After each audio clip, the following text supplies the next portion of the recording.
Department of Spine Surgery, Medical Hospital, Village Road, Paipur. ಸುತ್ತ ಕೆಲವೊಂದು structures ಇರುತ್ತೆ, ಅದು ಅದನ್ನ ಸಪೋರ್ಟ್ ಮಾಡುತ್ತೆ.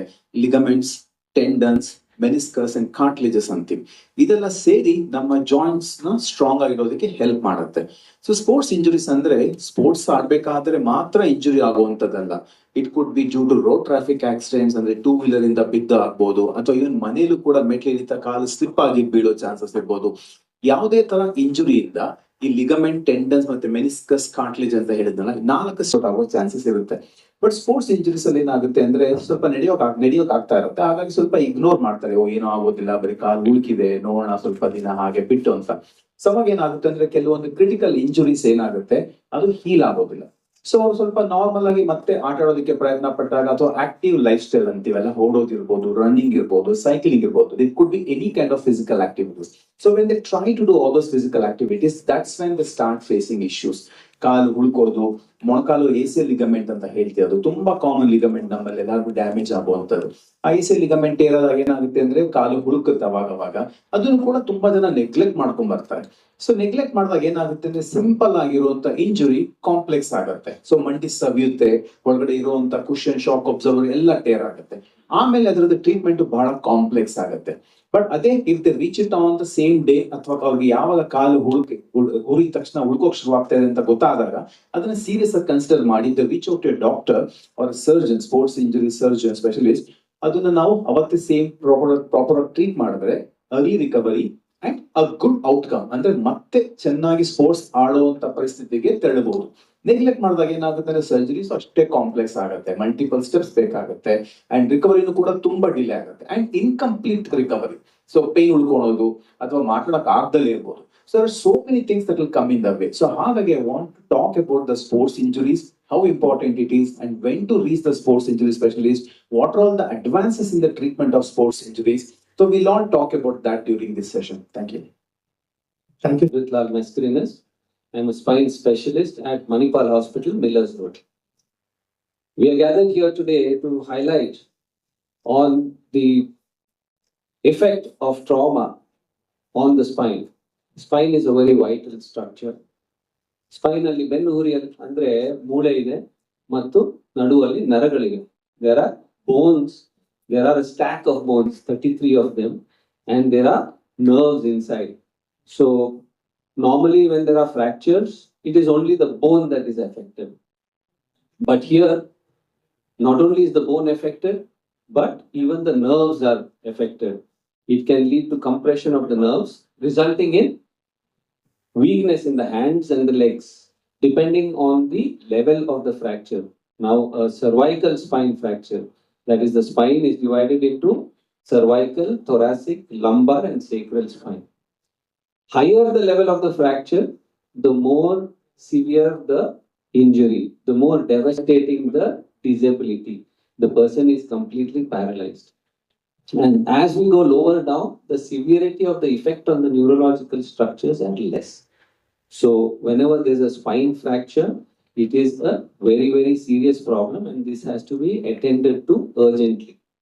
The commonest causes for spine fractures is road traffic accidents, high velocity injuries, sports injuries, fall from a height, and even domestic falls. ವಯಸ್ಸಾದವರಿಗೆ ಮನೆಯಲ್ಲಿ ಜಾರ್ಕೊಂಡು ಬಿದ್ದಾಗ ಕೂಡ ಸ್ಪೈನ್ ಫ್ರಾಕ್ಚರ್ ಆಗುವ ರಿಸ್ಕ್ ಇದೆ, ಯಾಕಂದ್ರೆ ಅವರಿಗೆ ಆಸ್ಟಿಯೋಪೋರೋಸಿಸ್ ಇರುವ ಚಾನ್ಸ್ ಜಾಸ್ತಿ. ಫ್ರಾಕ್ಚರ್ಸ್ ಅನ್ನೋದು ತುಂಬಾ ಕಾಮನ್. ಆಲ್ ಆಫ್ ಅಸ್ ನಮ್ಮ ಮನೆಯಲ್ಲಿ, ನಮ್ಮ ನೇಬರ್ಹುಡ್ ಅಲ್ಲಿ ಎಲ್ಲರಿಗೂ ಈ ಫ್ರಾಕ್ಚರ್ಸ್ ಆಗುತ್ತೆ. Common reasons for fractures, one of them is trauma, road traffic accident ಅಂತ ಹೇಳ್ತೀವಿ. ಈಗ with high velocity vehicles, higher better quality roads ಇಂದ ಡೇ ಟು ಡೇ ಆಕ್ಸಿಡೆಂಟ್ ಗಳು ಇನ್ನೂ ಜಾಸ್ತಿ ಆಗ್ತಾ ಇದ್ದಾವೆ. ಹಾಗೂ ಶಿಸ್ತು, ಡಿಸಿಪ್ಲಿನ್ ಇಲ್ಲದೆ ಡ್ರೈವಿಂಗ್ ಮಾಡೋದು, ಇದರಿಂದೆಲ್ಲಾಗಿ ಆಕ್ಸಿಡೆಂಟ್ ಗಳ ನಂಬರ್ ಈಗ ಡೇ ಟು ಡೇ ಜಾಸ್ತಿ ಆಗ್ತಾ ಇದೆ. ಈಗ ಆಕ್ಸಿಡೆಂಟ್ ಅಲ್ಲಿ ಏನಾಗುತ್ತಂದ್ರೆ, ಟ್ರಾಮಾದಲ್ಲಿ ನಾಟ್ ಓನ್ಲಿ ಫ್ರಾಕ್ಚರ್ಸ್, ಅದರಿಂದಾಗಿ ತಲೆಗೆ ಪೆಟ್ಟಾಗೋದು, ಚೆಸ್ಟ್, ಅಬ್ಡಾಮಿನಲ್ ಇಂಜುರಿ, ಇದೆಲ್ಲ ಟ್ರಾಮಾ ಅಂತ ಹೇಳ್ತೀವಿ. ಈ ಟ್ರಾಮಾದಿಂದಾಗಿ ಪೇಷಂಟ್ಗೆ ಕೆಲವು ಸಲ ತುಂಬಾ ಡಿಸೆಬಿಲಿಟಿ ಆಗ್ಬೋದು, ಬ್ಲೀಡಿಂಗ್ ತುಂಬಾ ಆದ್ರೆ within fractions of hours or minutes ಅಲ್ಲಿ ಕೆಲವು ಸಲ ಬ್ಲೀಡಿಂಗ್ ಜಾಸ್ತಿ ಆಗಿ ಡೆತ್ ಆಗ್ಬೋದು ಆಕ್ಸಿಡೆಂಟ್ ಸ್ಪೈಟ್ ಅಲ್ಲಿ. ಈಗ ಅಂತ ಪೇಷಂಟ್ ಏನು ಟ್ರಾಮಾ ಕೇರ್ ಅಂತ ಹೇಳ್ತೀವಿ, ಅದನ್ನ ಆದಷ್ಟು ಬೇಗ ಪೇಷಂಟ್ ನ ಹಾಸ್ಪಿಟಲ್ಗೆ ಶಿಫ್ಟ್ ಮಾಡುವಂತದ್ದು, ಎಮರ್ಜೆನ್ಸಿ ಕೇರ್ ಆಂಬ್ಯುಲೆನ್ಸ್ ಮೂಲಕ ಇದೆಲ್ಲ ಹಾಸ್ಪಿಟಲ್ಗೆ ಆದಷ್ಟು ಬೇಗ ಅವ್ರು ರೀಚ್ ಆಗೋದು ತುಂಬಾ ಕ್ರಿಟಿಕಲ್ ಆಗ್ಬಿಡುತ್ತೆ. ಡಿಸ್ಟೆನ್ಸ್ ಆಫ್ ದ ಹಾಸ್ಪಿಟಲ್ ಇರ್ಲಿ ಅಥವಾ ಟ್ರಾಫಿಕ್ ಇರ್ಲಿ ಅಥವಾ ಆಂಬ್ಯುಲೆನ್ಸ್ ರೀಚ್ ಆಗೋ ಟೈಮ್, ಇದೆಲ್ಲ ಪೇಷಂಟ್ ಸರ್ವೈವಲ್ ನ ಡಿಸೈಡ್ ಮಾಡುತ್ತೆ. ಇದು ಅಲ್ಲದೆ ಡೊಮೆಸ್ಟಿಕ್ ಫಾಲ್ಸ್ ಅಂತ ಏನು ನಮ್ಮ ಕೊಲೀಗ್ಸ್ ಈಗ ಹೇಳಿದ್ರು, ಮನೆಯಲ್ಲಿ ಸ್ಲಿಪ್ ಆಗಿ ಬೀಳೋದ್ರಿಂದ ಅಥವಾ ಇವನ್ ಟೂ ವೀಲರ್ ಅಥವಾ ಇವನ್ ಸ್ಪೋರ್ಟ್ಸ್ ಇಂಜುರಿ ಈಗ ಎಕ್ಸ್ಪ್ಲೇನ್ ಮಾಡಿದ್ರು, ಈ ತರ ಇದರಿಂದ ಎಲ್ಲಾನು ಈ sports accidents, domestic falls, simple twist and fall ಇಂದಾನು ಕೆಲವು ಸಲ ಫ್ರಾಕ್ಚರ್ಸ್ ಆಗ್ಬೋದು. ಕಾಮನ್ ಫ್ರಾಕ್ಚರ್ಸ್ ಅಂದ್ರೆ ಈಗ ಅಪ್ಪರ್ ಲಿಂಬ್ ಅಲ್ಲಿ ಕೈಯಲ್ಲಿ ಹ್ಯೂಮರಸ್ ಫ್ರಾಕ್ಚರ್ ಅಂತ ಹೇಳ್ತೀವಿ, ಡಿಸ್ಟಲ್ ರೇಡಿಯಸ್ ಅಂತೀವಿ, ಮೇಜರ್ ಬೋನ್ಸ್, ಫೀಮರ್, ಟಿಬಿಯಾ ಇದೆಲ್ಲ ಫ್ರಾಕ್ಚರ್ ಆಗ್ಬೋದು.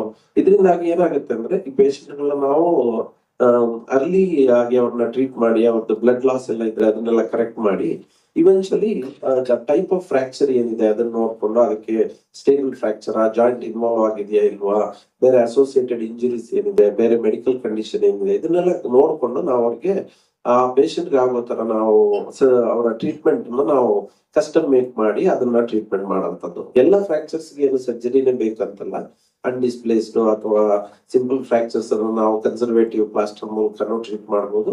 ಮೇಜರ್ ಸರ್ಜರೀಸ್ಗೆ, ಲೈಫ್ ಸೇವಿಂಗ್ ಸರ್ಜರೀಸ್ ಎಲ್ಲ ವಿದಿನ್ 24-48 ಅವರ್ಸ್ ನಾವು ಅದನ್ನ ಮಾಡಿ ಆ ಫ್ರಾಕ್ಚರ್ ಚೆನ್ನಾಗಿ ಹೀಲ್ ಆಗುವ ಹಾಗೆ, ಅದೇ ಟೈಮ್ ಅಲ್ಲಿ ನಮ್ಗೆ ಪೋಸ್ಟ್ ಸರ್ಜರಿ ರಿಹ್ಯಾಬಿಲಿಟೇಷನ್ ಅಂತ ಹೇಳ್ತೀವಿ, ಅವ್ರದ್ದು ಜಾಯಿಂಟ್ ಸ್ಟಿಫ್ ಆಗದೆ ಇರೋಂಗೆ, ಮಸಲ್ ವೀಕ್ ಆಗದೆ ಇರೋಂಗೆ, ಅವ್ರನ್ನ ರಿಕವರಿ ಆಗೋಂಗೆ ಫಿಸಿಯೋಥೆರಪಿ ಎಲ್ಲ ಮಾಡಿ ನಮ್ಗೆ at the end of the day ನಾವು ಟ್ರೀಟ್ ಮಾಡಿರೋ ಫ್ರಾಕ್ಚರ್ ಚೆನ್ನಾಗಿ ಕೂಡ್ಕೋಬೇಕು. ಅವರು ಆ ಪೇಷಂಟ್ ಅವರು ಬೀಳೋ ಮೊದಲು ಏನು ಫಂಕ್ಷನಲ್ ಆಕ್ಟಿವಿಟಿ ಮಾಡ್ತಾ ಇದ್ರು ಅಥವಾ ಅವರು breadwinner of the family ಇದ್ರೆ, he should be able to go back in to that activity levels, so that ಅವ್ರ ವರ್ಕ್ ಎಲ್ಲ ಅವ್ರು ಮಾಡಿ ಅವರು ಬೋತ್ ಅವ್ರ ಫ್ಯಾಮಿಲಿ ಅಂಡ್ ಸೊಸೈಟಿಗೆ ಒಂದು ಯೂಸ್ಫುಲ್ ಪರ್ಸನ್ ಆಗೋ ತರ ಮಾಡುವಂತದ್ದು ಇರುತ್ತೆ. ಇದಲ್ಲದೆ I'm a spine specialist at Manipal Hospital, Millers Road. Today we are here to discuss about spinal trauma and the seriousness of the problem of spinal trauma and injuries and rehabilitation. Center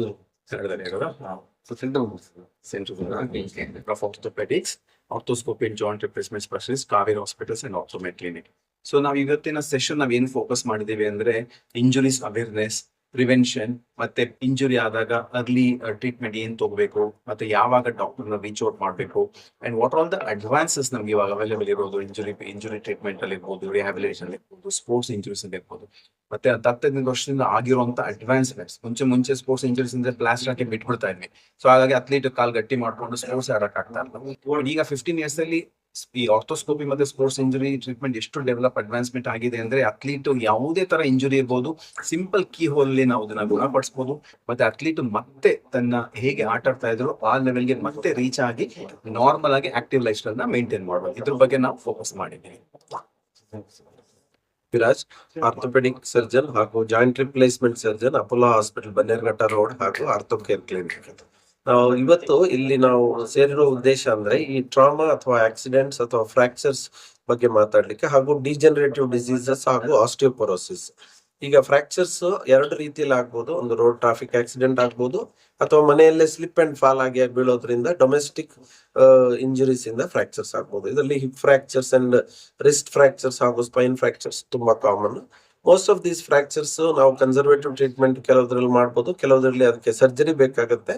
surgery ಮಾಡಿದ್ಮೇಲೆ ಅವರು patient ಮತ್ತೆ hip fractures ಅಲ್ಲೆಲ್ಲ surgery ಇಲ್ಲದೆ ನಡೆಯುವ ಸಾಧ್ಯತೆ ತುಂಬಾ ಕಡಿಮೆ ಇರುತ್ತೆ. ಆತರ ಪೇಷಂಟ್ಸ್ ಅಲ್ಲಿ ಮಲ್ಟಿಪಲ್ ಕೋಮಾರ್ಬಿಡಿಟೀಸ್ ಇರುತ್ತೆ, ಶುಗರ್, BP, ಅದನ್ನೆಲ್ಲ ನಾವು ಐಡೆಂಟಿಫೈ ಮಾಡಿ ಅದನ್ನೆಲ್ಲ ಟ್ರೀಟ್ ಮಾಡಿ ಅವ್ರನ್ನ ಪೇಷಂಟ್ ನ ಆಪ್ಟಿಮೈಸ್ ಮಾಡಿ ಸರ್ಜರಿ ಮಾಡೋದ್ರಿಂದ ಅವ್ರನ್ನ ಮತ್ತೆ ನಾವು ನಡೆಯೋ ತರ ಮಾಡ್ಬೋದು. ಇದೇ ರೀತಿ ಯಂಗ್ ಪೇಷಂಟ್ಸ್ ಆಕ್ಸಿಡೆಂಟ್ ಅಲ್ಲೆಲ್ಲ ಫ್ರಾಕ್ಚರ್ಸ್ ಆಗ್ಲಿ ಇಂಜುರೀಸ್ ಎಲ್ಲ ಇರುವ ಪೇಷಂಟ್ಸ್ಗೆ ನಾವು ಕೆಲವು ಸಲ ಸರ್ಜರಿ ಮಾಡಿ ಆ ಫ್ರಾಕ್ಚರ್ಸ್ ನೆಲ್ಲ ಫಿಕ್ಸ್ ಮಾಡಿ ಅವ್ರನ್ನ ಮತ್ತೆ ಹೋಗೋ ಹಾಗೆ, ಪುನಃ ಅವರ ಆಕ್ಟಿವಿಟಿ ಲೆವೆಲ್ಗೆ ಹೋಗೋ ಹಾಗೆ ಮಾಡಬಹುದು. ಅದೇ ರೀತಿ ಆಸ್ಟಿಯೋಪೊರೋಸಿಸ್, ಡಿಕ್ರೀಸ್ ಬೋನ್ ಸ್ಟ್ರೆಂತ್ ಹಾಗೂ ಡಿಜನರೇಷನ್ ಅಂತ ಹೇಳ್ತೀವಿ.